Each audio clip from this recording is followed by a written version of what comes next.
Porque o Lula, ele tá meio que falando que acabou o dinheiro e lá para 2026, 27 é capaz de cortar. Eu vi que tem tanta gente nesses auxílios, né? Bolsa Família, etc. Que eu fiquei assim pensando, pode ser que role um caos social ou algo do tipo. Muita gente veio me perguntar também. Pô, se o Bolsa Família acabar amanhã. Não vai acabar. Não, mas se ele cortar metade, vai. Não vai cortar metade. Aí pô, porque ele tá indo. Falou, pô, a gente não vai conseguir manter. A saída do Brasil, num cenário de estresse desse, é inflação.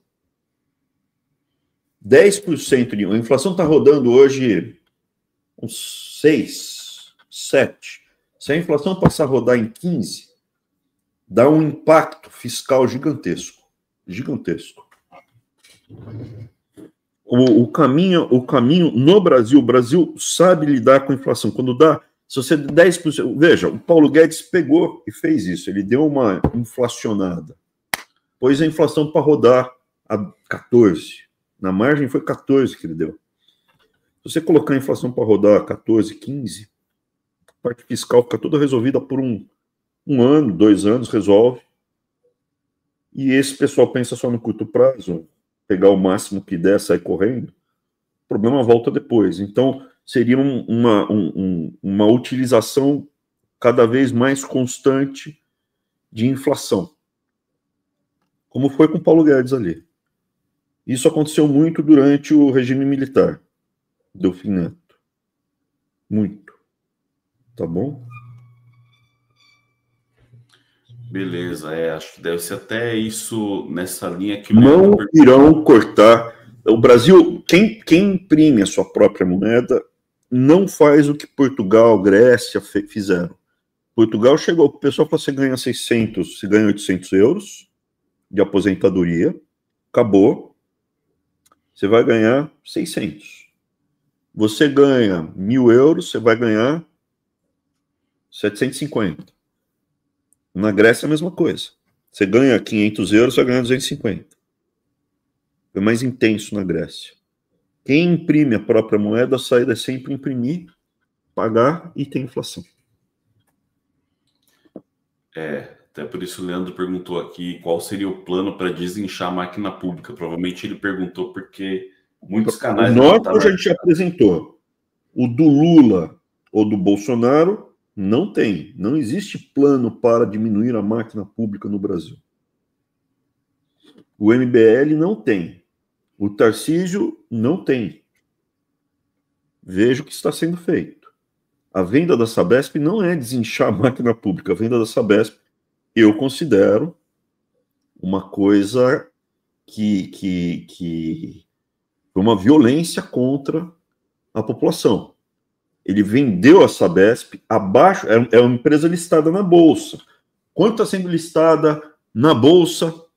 Negócio livre, comprador e vendedor. Quanto está sendo? A 100. Ele vendeu por 75 para os amitia dele chineses. Explica. Aí está reduzindo, está dando problema e ao mesmo tempo aumentou, sei lá, 10 vezes o vencimento das pessoas que estão, os conselheiros. Cara, é muita coisa errada. Muita coisa errada. Tá bom? Não tem plano nenhum, não existe. Aumentar imposto, no Brasil aumentar imposto, e se não couber no imposto, eles vão meter inflação. Tá bom? Mas também não vai ter ruptura. E não precisa ser uma inflação de 1000%. Inflação de... Se a inflação sai de 7 e vai para 17, é um impacto gigantesco fiscal. Aí a inflação acomoda, ela volta para 12. Daí um belo dia ela sai de 12 e vai para 26 ao ano. Um impacto fiscal gigantesco. Vocês, quem está aqui há mais tempo, meu Deus, o Lula, se o Lula ganhar, vai virar Venezuela. O Paulo Guedes falou, Venezuela, Argentina em 6 meses, Venezuela em 1 ano. Não vai virar, mentira. O dólar, inclusive, vai recuperar, o real vai recuperar valor no começo do governo Lula. Então, veja, mas vai ser ruim depois, vai continuar sendo ruim o Brasil vai continuar deteriorando. Vai continuar piorando a questão da luz, da energia, tá faltando energia de novo, faltando água, é o tempo inteiro, vai piorando. Mas não vira de uma vez. A guerra vai ser a mesma coisa, sem pânico, sem desespero.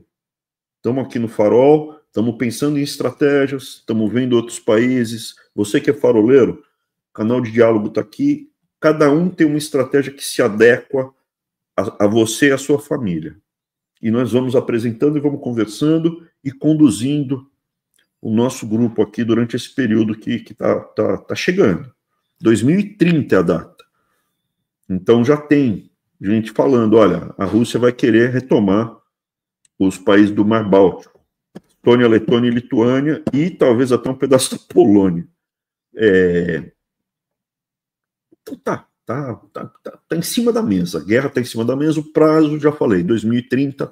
Se tiver bomba, antes de ter bomba nuclear voando, vai ter navio ali no mar da China, indo em rota de colisão, navio chinês com navio americano, caça caindo e falando que foi acidente, porque em períodos de guerra fria, tem briga de avião, derruba avião, e eles falam, não, para não escalar.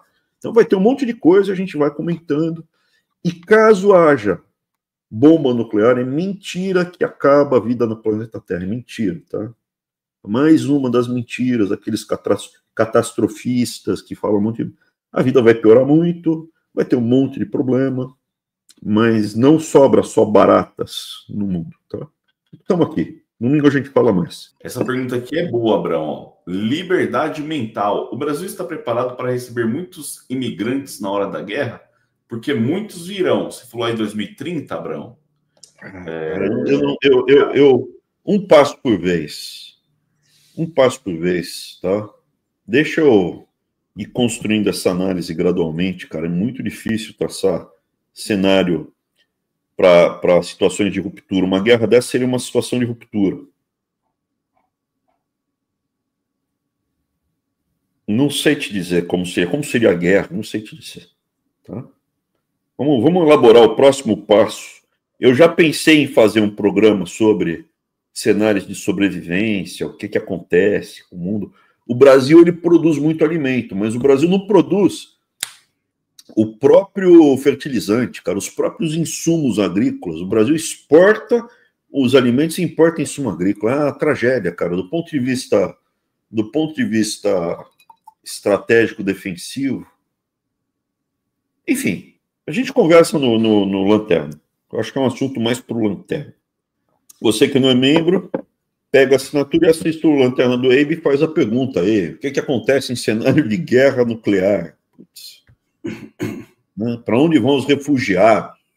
Eu não sei. Provavelmente teria inverno nuclear, né? Depois de ataques nucleares, você tem inverno nuclear. O clima na Terra fica frio durante uns 2 anos. Você deveria fugir para áreas mais quentes. O grosso iria para o México, né? Texas, mas não sei. Vamos conversar no Lanterna. Pega uma assinatura. Obrigado, Rodrigo. Em situação de disruptura social, você acha importante ter em casa suprimentos e tal? E o Vander Hagen aqui, ele falou, se há risco de balcanização no Brasil, ainda que não oficialmente, regiões brigando politicamente entre si, tipo um separatismo aí. O país na América do Sul mais propenso a passar por um processo de separação é a Bolívia. Existe a província de Santa Cruz, fronteira com o Brasil, e é muito diferente do altiplano. Tem outro país que é o Equador também, Guayaquil e Quito. Muito diferente. Eu vejo na América do Sul esses 2 países como os mais...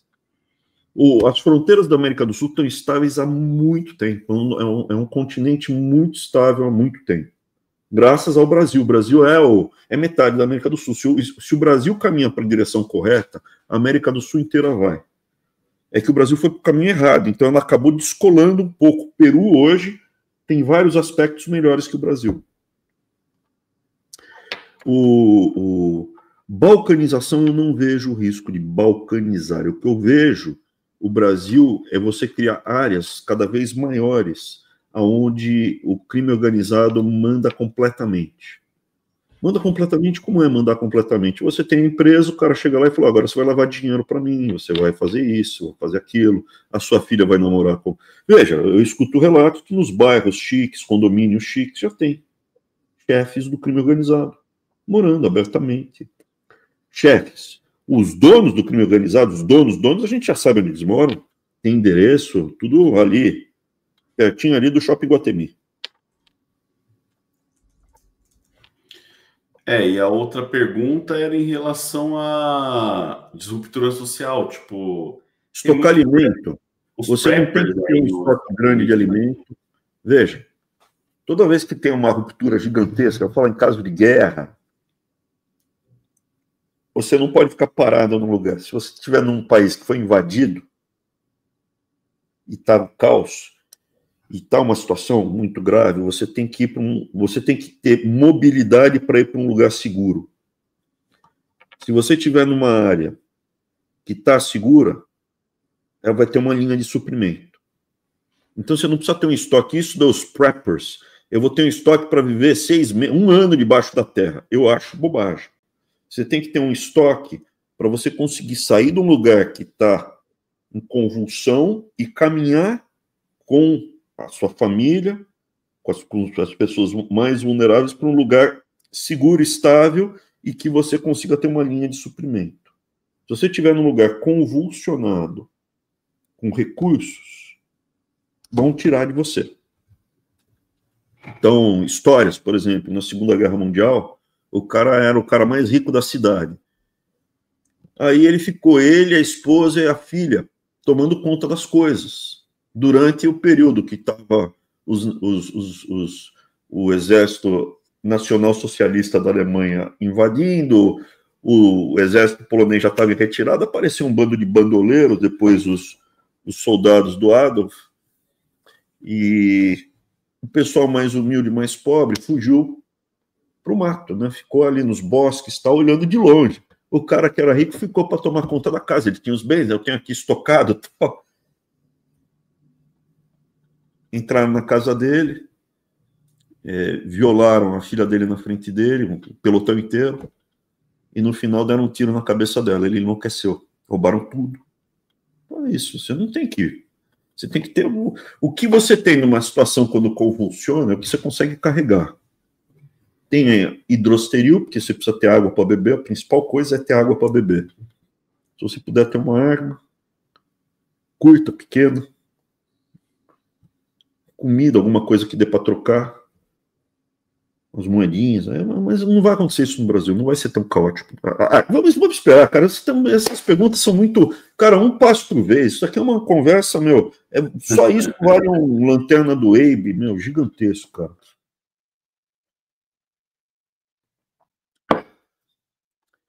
Esse ataque, ele acontece justamente naquela região dos Houthis, que é no Iêmen, que é naquele estreito da saída do Mar Vermelho, toda a rota de comércio.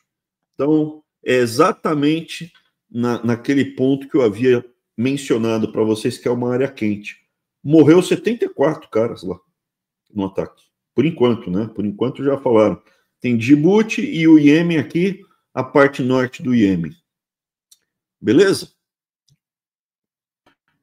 Foi nesse porto de Ras Isa, que é um porto aparentemente de combustível e etc. Foram 74 pessoas. E você falou desse Djibouti, eu lembrei por causa do nome ali. É bem no estreito ali, que liga todo... Acho que talvez seja uma das ligações mais importantes aí do planeta, né, Abraão? Esse é um ponto importante, o canal de Suez, esse ponto... Depois tem aula, tem uma apresentação, todos os pontos. É o canal de Suez, esse daqui. E o Panamá, né? Que o Trump falou que queria pegar. O Panamá já entrou. Não, já entrou. O Panamá, esses 2 pontos aqui. Depois tem Hormuz, que é na saída do Golfo Pérsico, porque o Golfo Pérsico produz 70% do petróleo comercializado no mundo. E ali em Malaca, perto de Singapura, também é um ponto muito importante. Tirando isso, ao redor da China. Tem tem tem toda a apresentação ali, tá? Assim como para a Rússia é muito importante a saída para o Mar Báltico e a saída para o Mar Negro. A Rússia é um imenso território, mas estrangulado, não tem porto. É Vladivostok ali no Pacífico, no Mar Báltico tem São Petersburgo só, e o Mar Negro ali, que é a Crimeia, Sebastopol. Então tem tudo isso lá apresentado. Quem quiser já foi. Está se materializando, a guerra está se materializando. Não precisa entrar em pânico. Não precisa entrar em pânico. Eu vou apresentar tudo de novo no domingo. Não tudo de novo, mas eu vou apresentar nos detalhes. Vamos começar no Lanterna. Pega uma assinatura. Obrigado, Rodrigo.